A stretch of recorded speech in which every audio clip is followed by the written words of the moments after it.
Welcome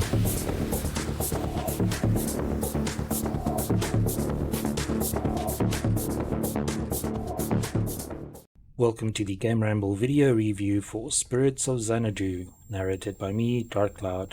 As always, the full text version of this review can be found on the GAMERamble website, linked below. The TLDR for Spirits of Xanadu is that desolate spaceships out in the depths of space always makes for a good game setting, and Spirits of Xanadu is no exception. The game draws its inspiration from titles such as System Shock 2, but obviously cannot compete in terms of size and depth. It's still an impressive offering from a very small team though, and makes for an engaging experience. The voice acting in particular is a highlight, but the interactive environments are also a great touch. If you enjoy exploration-based games and creepy locations, don't pass up on Spirits of Xanadu. Gameplay receives a 7 out of 10. The focus is more on exploration than puzzle solving, but it's still very enjoyable. Graphics receives a 7 out of 10. The visuals are not cutting edge, but still impressive enough for a small indie title. Sound receives a 9 out of 10. The audio is decent, but the voice acting is very good.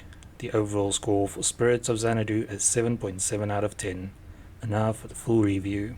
Flying alone to the far edges of explored space is creepy enough, but it's even worse when the purpose is to investigate why a research vessel has gotten very quiet.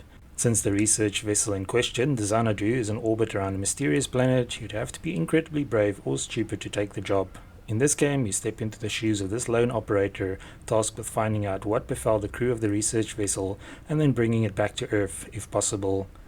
Spirits of Xanadu is set in an alternate version of the 1980s, where mankind appears to have mastered interstellar travel. The research vessel you are sent to investigate isn't very big, as only 3 members crewed it, but obviously things look bleak when you arrive. The crew is nowhere in sight, the robots and defenses on board are all set to kill, and before you can move the ship anywhere, it needs extensive repairs.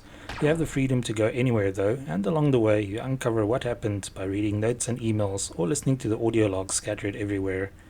The game is clearly influenced by classics such as Deus Ex and System Shock 2, but since it was made by a tiny team of indie developers, it is a little less ambitious. The developers still crammed a lot into the small playing area and ensured the environments were as interactive as possible.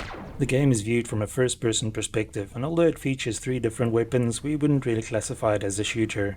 Enemies are limited to about 3 different types of robots, and if you hate conflict, you can even play in peaceful mode, which turns them all passive. Your mission is also very straightforward, and with a bit of exploring, you can easily power the Xanadu back up and complete your mission.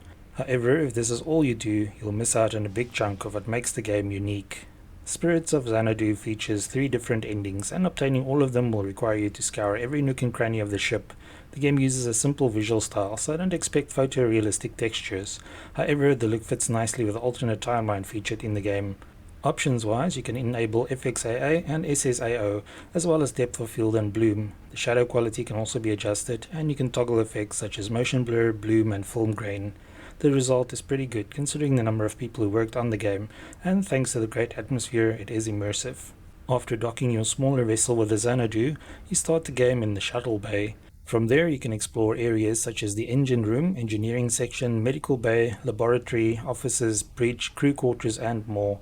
At no point does the game hold your hand, so you are left to your own devices when it comes to figuring out what is going on. Some people will love this, while others will likely miss important clues and wander around aimlessly. Despite the spooky premise and creepy location, the game doesn't resort to cheap scare tactics.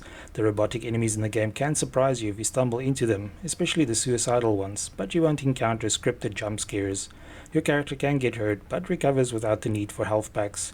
If you do manage to get yourself killed, you simply respawn back in the ship's brig. The interactive environments are definitely the best part of the game, and we wasted a lot of time messing around with the basketball, guitar, and zombie arcade game.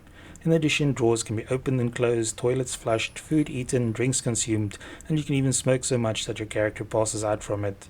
It's not just audio logs and hidden pages that you'll discover as you explore either, but also a nice selection of Easter eggs. Although your character never utters a word, the voice acting in the audio logs you find is very good. These offer a fascinating glimpse into what occurred on the Xanadu before your arrival, and range from touching to disturbing. For the most part, the game is quiet, allowing you to concentrate on the audio logs or keep an ear open for the robots roaming about. The sound effects are also more functional than memorable. Spirits of Xanadu is best played using a traditional keyboard and mouse setup, but if you're really determined, it can also be played using a controller. The latter works best if you play the game in peaceful mode, but if you're used to playing console first-person shooters, you'll feel right at home using a controller. The game doesn't use checkpoints or autosaves, and instead requires you to activate one of the numerous terminals found throughout the ship to record your mission data. Players who are fans of the games from which Spirits of Xanadu draws its inspiration will find this game to be an enjoyable experience. We would have liked to see it up the creepiness factor even more, as the game can sometimes feel a bit too sedate. The short playtime is also a drawback, but the multiple endings add to the replay value. Overall though, we enjoyed our time aboard the Xanadu, and despite some shortcomings, the game is definitely worth checking out. Thanks for joining me for this Spirits of Xanadu PC review. Remember to like, subscribe and share. Until next time.